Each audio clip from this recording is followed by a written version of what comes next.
വീട്ടിലിരിക്കുമ്പോൾ നമുക്ക് നമ്മുടെ ചെറുപ്പകാലത്തേക്ക് ഒന്ന് തിരിച്ചു പോയാലോ?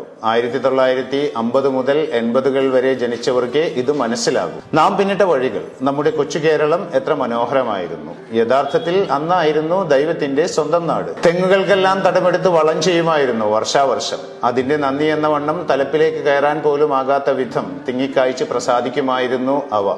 മാസാമാസമുള്ള വിളവെടുപ്പ്. കിട്ടിയ തേങ്ങയിൽ വീട്ടാവശ്യത്തിനുള്ളത് എടുത്ത് ബാക്കി ഉണക്കി കൊപ്രയാക്കി ആട്ടിയ വെളിച്ചെണ്ണ കൊണ്ടുവരുമ്പോൾ ആ പ്രദേശം മുഴുവൻ അറിയുമായിരുന്നു നാളികേര സുഗന്ധം. തൊഴുത്തിലെപ്പോഴും ഒരു പശുവിനെങ്കിലും കറവ ഉണ്ടാകുമായിരുന്നു. പാലും മോരും തൈരും വെണ്ണയും നെയ്യും അടുക്കളയിൽ എപ്പോഴും നിറഞ്ഞു നിൽക്കുമായിരുന്നു. നെല്ലും പയറും മുതിരയും ഉഴുന്നും ഊഴം പോലെ മുറ്റത്ത് കിടന്ന് ഉണങ്ങുമായിരുന്നു. പുരയിടങ്ങളിൽ അമ്മ നടുന്ന പച്ചക്കറിക്ക് വെള്ളമൊഴിക്കാനായി ഓടി നടക്കുന്ന അച്ഛൻ. ചെറിയ മൺപാത്രങ്ങളിൽ വെള്ളം തൂക്കി നിരനിരയായി ഞങ്ങൾ കുട്ടികൾ ചീരയെയും കൈപ്പയെയും വെണ്ടയെയും നനച്ചിരുന്നു. ഇടക്കൊക്കെ മൂക്കാത്ത വെള്ളരിയും വെണ്ടയും പൊട്ടിച്ചു വായിലാക്കിയിരിക്കും. വൈകുന്നേരം ഒരു പ്രധാന ജോലിയുണ്ട്.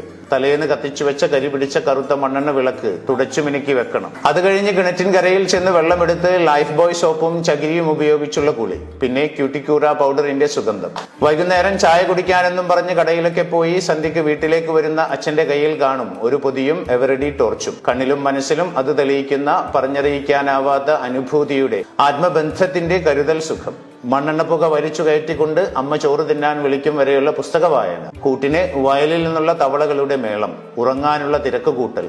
കാലത്തെണീറ്റാൽ ഉടനെ ഉണക്കയിലകൾ കൂട്ടിയിട്ട് കത്തിച്ച് വട്ടം കൂടിയിരുന്ന് തീക്കായർ. ആ സമയത്ത് മഞ്ഞ് വീണ് നിറഞ്ഞ വൈക്കോൽ കൂനയിൽ നിന്നും വെളുത്ത പുക ഉയരുന്നുണ്ടാകും. കുളിയും ചായകുടിയും കഴിഞ്ഞ് 9 മണി എന്ന കണക്കിൽ പുസ്തകക്കെട്ടിന് ഇലാസ്റ്റിക്കും വലിച്ചിട്ട് ബട്ടൺ പൊട്ടിയ ട്രൗസറും പിടിച്ച് ഒറ്റ ഓട്ടം സ്കൂളിലേക്ക്. സ്കൂളിൽ നിന്ന് തിരിച്ചു വരുമ്പോൾ അടുക്കളയുടെ ഓടിനിടയിൽ നിന്ന് പുകയുയരുന്നത് ദൂരെ നിന്ന് കാണുമ്പോഴേ ഉത്സാഹമാണ്. അമ്മ എന്തെങ്കിലും പലഹാരം ഉണ്ടാക്കുകയോ ഉണക്ക കപ്പയോ ചേമ്പോ പുഴുങ്ങുകയോ ആകും. അതും കഴിഞ്ഞ് കണ്ടത്തിലേക്കോ അടുത്തുള്ള പറമ്പിലേക്കോ ഒരോട്ടമാണ്. പന്തുകളി, ഗോലികളി, കിളികളി മുതൽ അങ്ങോട്ട് പലതരം കളികളും അഭ്യാസങ്ങളുമായി നേരം ഇരുണ്ട് വീട്ടിൽ നിന്ന് വിളി വരുന്നതുവരെ. പിന്നെ പലതരം കച്ചവടക്കാർ. എല്ലാവരും വർഷങ്ങളായി വീടുകളുമായി ബന്ധമുള്ളവർ. ഓട്ടുപാത്രങ്ങൾ തലയിലേറ്റ് കൊണ്ടുവരുന്ന ആളുകൾ. വിഷു ആകുമ്പോഴേക്കും മൺപാത്രങ്ങൾ വലിയ കൊട്ടകളിൽ കൊണ്ടു നടന്ന് വിറ്റ് പകരം നെല്ലോ പയറോ വാങ്ങിപ്പോകുന്ന സ്ത്രീകൾ. തഴപ്പായ നെയ്ത് വർഷാവർഷം പറയാതെ തന്നെ വീട്ടിൽ കൊണ്ടു തന്നിരുന്ന അമ്മൂമ്മ. കുട്ടനിറയെ കുപ്പിവളകളും കൺമഷിയും മറ്റുമായി വന്നിരുന്ന വളക്കച്ചവടക്കാർ. കല്ലുകൊത്താനുണ്ടോ എന്ന് വിളിച്ചു കൊണ്ടുവന്നിരുന്ന കല്ലുകൊത്തികൾ. പിന്നെയുമുണ്ട് ഒരുപാട് പേർ. പാത്രക്കച്ചവടക്കാർ, തുണി അലക്കുന്നവർ, തലക്കുഴിയാൻ മൺപ്രതിമയുമായി വരുന്നവർ, അങ്ങനെ ഒരുപാട് പേർ. അവരൊക്കെ ഒരു കാലത്ത് ആ സംസ്കൃതിയുടെ ഓരോ ഭാഗങ്ങളായിരുന്നു.